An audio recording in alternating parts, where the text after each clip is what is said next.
শুভ সকাল। আমি আলতাফ হোসেন, সাবেক অধ্যাপক, রসায়ন বিভাগ, ঢাকা বিশ্ববিদ্যালয়। আমরা এক্স রে ক্রিস্টালোগ্রাফি এবং সলিড স্টেট কেমিস্ট্রির উপরে বাংলায় কিছু লেকচার আপলোড করছি।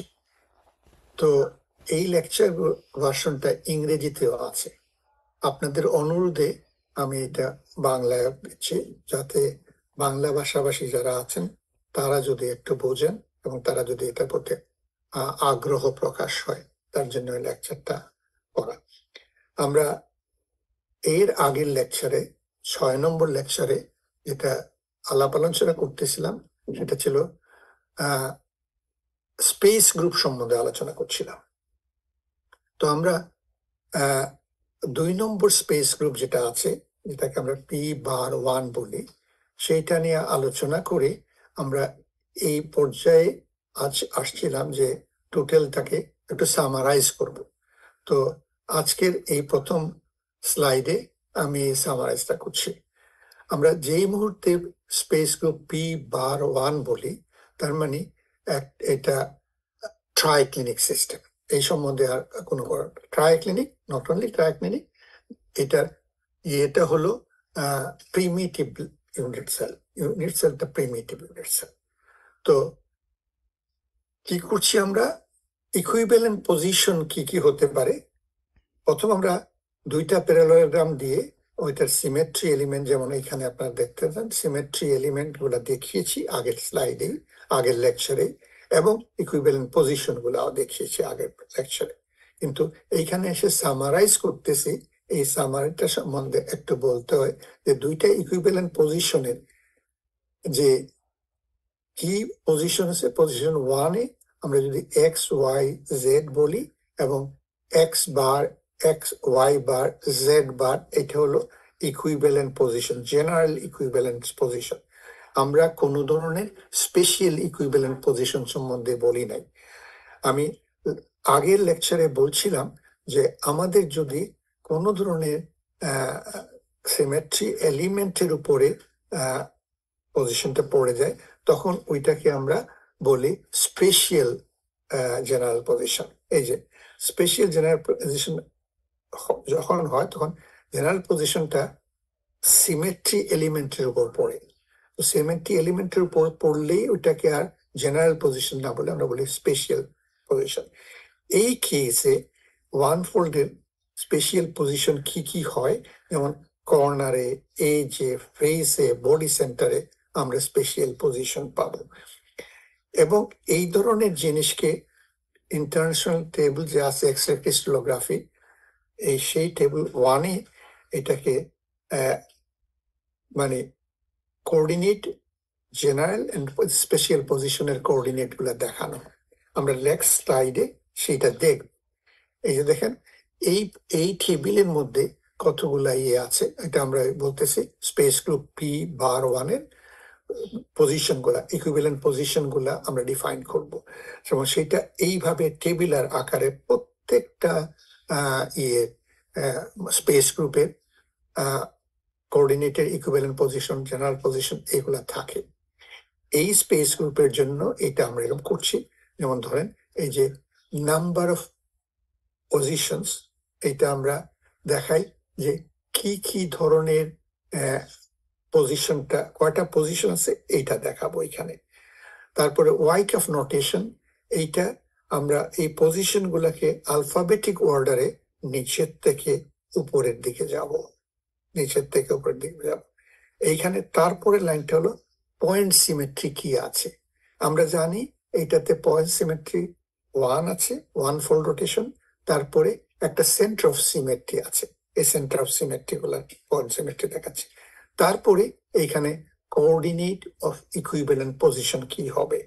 তো আমরা যদি নাম্বার অফ পজিশন 2-তে যাই, দুইটা পজিশন আছে, এবং ওয়াইকাফ নোটেশনটা লিখলাম I, and পয়েন্ট সিমেট্রি হলো 1, তার যে ইকুইভ্যালেন্ট পজিশনটা আছে সেটা হলো x Y Z, x bar Y bar Z, যেটা আমরা আগের স্লাইডে বললাম। এখন আমরা স্পেশাল ইকুইভ্যালেন্ট পজিশনের কথা বলছি। একটা সেন্টার অফ সিমেট্রি আছে, এবং এটার সেন্টার অফ সিমেট্রি বিভিন্ন ভাবে হয়। কারণ ওইটা এই পয়েন্টের উপরে এটা সিমেট্রি এলিমেন্টটা রোটেট করতো। আমরা কোঅর্ডিনেটস অফ ইকুইভ্যালেন্ট পজিশন, যেমন হাফ হাফ হাফ যদি হয়, সেটাতে একটা সেন্টার অফ সিমেট্রি হয়। এই ধরনের পজিশন সেন্টার অফ সিমেট্রি পাওয়া যায়। এবং নাম্বার অফ অ্যাটম কয়টা, পজিশন কয়টা, এক এক এক, সবগুলাতে এক।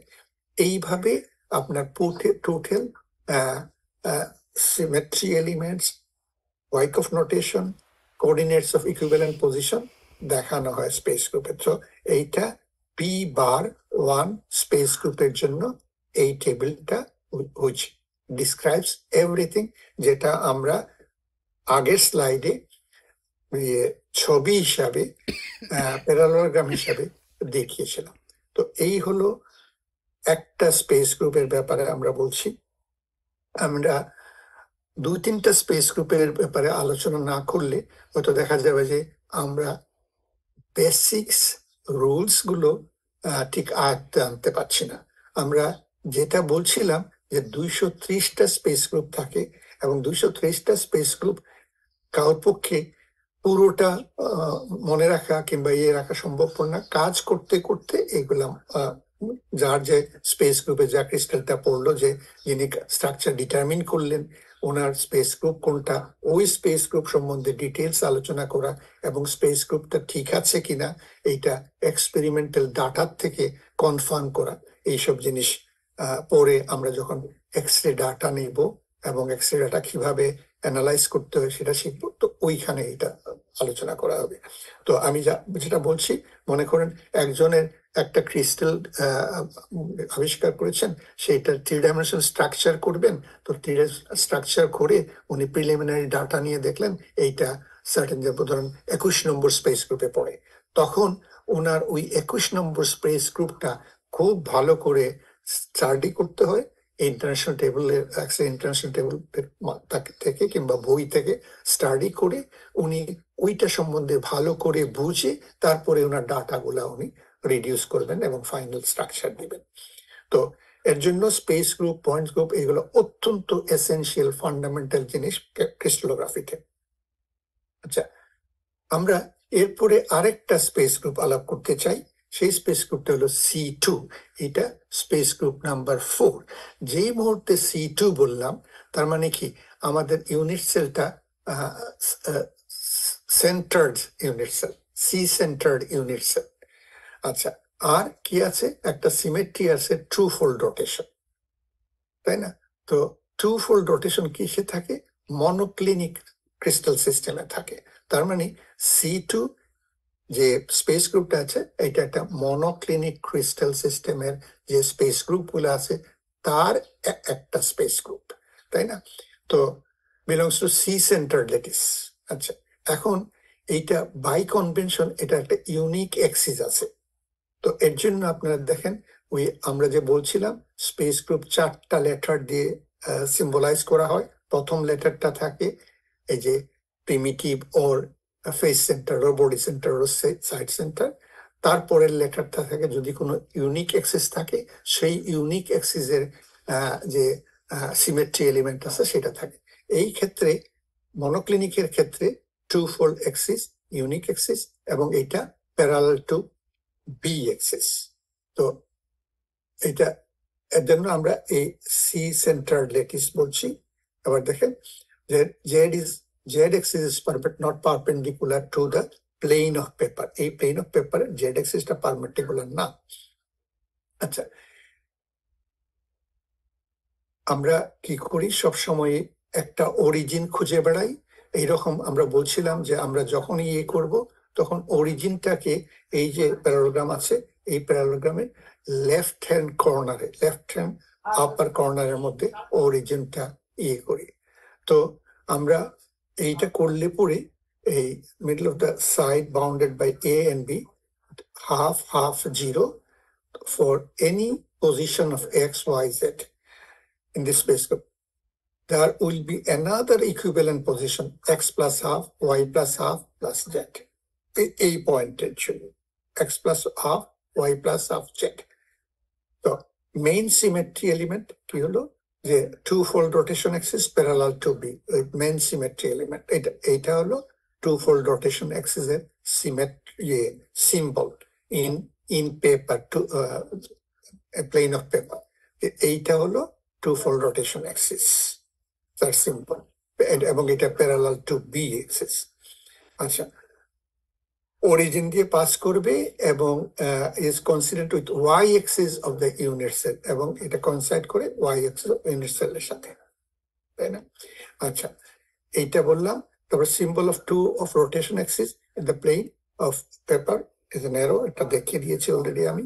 তারপরে আমরা যেটা বলি যে আমরা যেটা করি যে এর ফলে, এই রোটেশনের ফলে আর কি কি এরাইজ হয় আমাদের, আর কি কি সিমেট্রি এলিমেন্ট অটোমেটিক চলে আসে, সেটা যেমন আরেকটা সিমেট্রি এলিমেন্ট অটোমেটিক্যালি চলে আসে, এই যে two two two fold screw axis একটা, এই যে অটোমেটিক্যালি চলে আসে এই সিমেট্রি এলিমেন্টের কারণে। এই টু ফোল্ড স্ক্রু অ্যাক্সিসটা আছে, এই যে টু ফোল্ড স্ক্রু অ্যাক্সিস। আর আমার মনে আছে আমরা বলছিলাম যে হাফ অফ দ্য এইখানে একটা যদি টু ফোল্ড হয়, এটা হাফ অফ দ্য অ্যাক্সিস, আর একটা টু ফোল্ড আছে, এইরকম করে টু ফোল্ড অ্যাক্সিস, আর এই স্ক্রু অ্যাক্সিসটা আছে। এইসব জিনিস যদি আমরা কনসিডার করে আমরা দেখতে পারবো যে কি কি ধরনের ইকুইভ্যালেন্ট পজিশন পাবো, কোঅর্ডিনেট ইকুইভ্যালেন্ট পজিশন।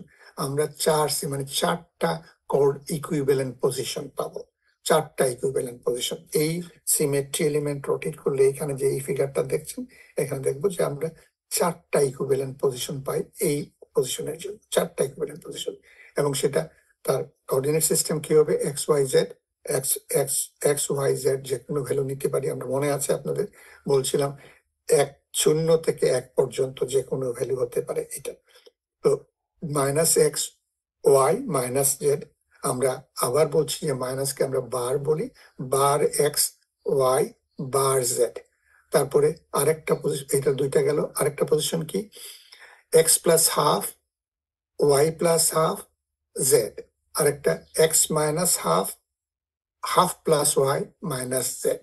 এইটা হলো চারটা ইকুইভ্যালেন্ট পজিশন এই এই স্পেস গ্রুপে আমরা পাবো। আরেকটা হলো স্পেশিয়াল পজিশন কি কি আছে। স্পেশিয়াল পজিশন সিমেট্রি এলিমেন্ট হলো 2, তাহলে 2b তে আমরা একটা স্পেশিয়াল পজিশন পাবো 0 হাফ জেড, এবং 2a তে আরেকটা স্পেশিয়াল পজিশন পাবো 0 0 জেড। আমি যে টেবিলটা দেখাইছিলাম ওই টেবিলের কথা চিন্তা করে তাইলে দেখবেন যে এই পজিশন গুলা আমরা পাবো। আমি অলরেডি এই কথাটা বলে ফেলছি যে আমরা যদি টু ফোল্ড রোটেশনকে নেই, তাহলে অটোমেটিক্যালি দেখা যায় যে আমার একটা টু ফোল্ড স্ক্রু অ্যাক্সিস হয়। আচ্ছা, তারপরে স্লাইডটা আমরা এই টু ফোল্ড স্ক্রু অ্যাক্সিসের যা যা থাকবে সেই জিনিসটা নিয়ে এইখানে আমি লিখেছি এবং পজিশন গুলা দেখিয়েছি আপনাদের। তো অলরেডি আমি এটা দেখিয়ে দিয়েছি। তো এই পজিশন গুলাও আগের স্লাইডে আছে, equivalent position and special position আগের স্লাইডটাতে আছে আমাদের এটা। তারপরে যেটা আমরা আরো ডিটেলস কিভাবে কি হচ্ছে এটা, সেই জিনিসগুলা ডিটেলস কিভাবে জেনারেট করে 4 ইকুইভ্যালেন্ট পজিশন, এইটা একবার বলছি। তারপরে ডিসপ্লে করে এই পয়েন্টগুলা রোটেট করলে কোন জায়গায় আসে ইউনিট সেলের ভিতরে, সেই জিনিসটা এইখানে এক্সপ্লেইন করা আছে। তারপরে same rotation of Axis creates position 4 and position 2 whose equivalent position inside the unit cell is above position 4 with x, এটা একটু আগে যেটা আপনাদেরকে বললাম। তো এইরকম যদি আমরা ডেসক্রিপশন দেই, আর বিশেষ করে এই ফিগারগুলা যদি ভালো করে আলোচনা করি, তাহলে আমরা এই C2 স্পেস গ্রুপ যেটা আছে, C2 স্পেস গ্রুপের ডিটেইলসটা বুঝতে পারবো। আমার উদ্দেশ্য আপনাদেরকে বলা যে আমরা যখন এই স্পেস গ্রুপ নিয়ে আলোচনা করব, অন্তত 2-3টা স্পেস গ্রুপ নিয়ে খুব ভালো করে ইন্টারন্যাশনাল টেবিলের ইনফরমেশন প্লাস টেক্সট বুকের ইনফরমেশন নিয়ে বুঝে আস্তে আস্তে বুঝে এইগুলাকে দেখব এবং বোঝার চেষ্টা করব। আচ্ছা, নেক্সট স্লাইডটা হলো ওই যে চারটা পজিশন হয় সেটা বলছিলাম, সেই চারটা পজিশন কিভাবে হয় তার এইখানে ডিটেইল ডিসকাশন আছে।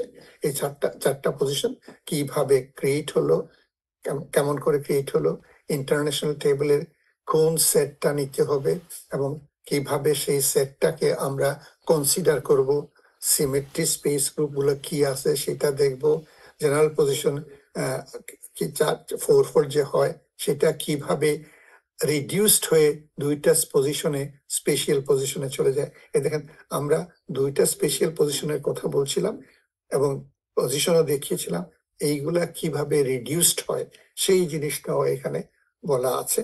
যে যদি আবারও বলছি, যদি কোনো স্পেস সিমেট্রি এলিমেন্ট যদি কোনো ধরনের পজিশনটা সিমেট্রি এলিমেন্টের উপর পড়ে যায় তাইলে ওইটাকে আমরা স্পেশাল পজিশন বলি। আবারও বলছি আমরা, তো এই স্পেশাল পজিশন কোনগুলো আছে সেটা এখানে ডিসক্রাইব করা আছে। এই যে দুইটা স্পেশাল পজিশনের কথা বলছি, এই দুইটা স্পেশাল পজিশন কিভাবে হয় এইখানে ল্যাঙ্গুয়েজে ডিসক্রাইব করা আছে। আমরা এই তো আমার বক্তব্য আপনাদের সবাই কাছে যে এই ফিগারগুলা, বামের ফিগারগুলা, প্যারাগ্রামগুলা নিয়ে আর আমি যে এখানে ডিসক্রাইব করেছি আপনাদের সম্মুখে, যে এইটা আমি সামারিগুলা নিয়ে ডিসক্রাইব করেছি। সুতরাং এই সামারি সহ বামের এই ফিগারগুলা নিয়ে একটু সময় নিয়ে যদি দেখেন তাহলে দেখবেন যে আপনারা ভালোভাবে এটা বুঝতে পারছেন। আমি নেক্সট লেকচারে আরেকটা স্পেস গ্রুপ নিয়ে আলাপ করব, করে তারপরে আমরা অন্যান্য লেকচারে চলে যাব, অন্যান্য ইস্যুতে চলে যাব। বিশেষ করে এই সিলেবাস অনুযায়ী ইংরেজি ভার্সন যেটা আছে সেইটা যে লেকচারগুলো দিচ্ছি ওই একটা একটা করে আমি বাংলা ভার্সনে যাব। আপনাদেরকে অনেক অনেক ধন্যবাদ, ভালো থাকবেন।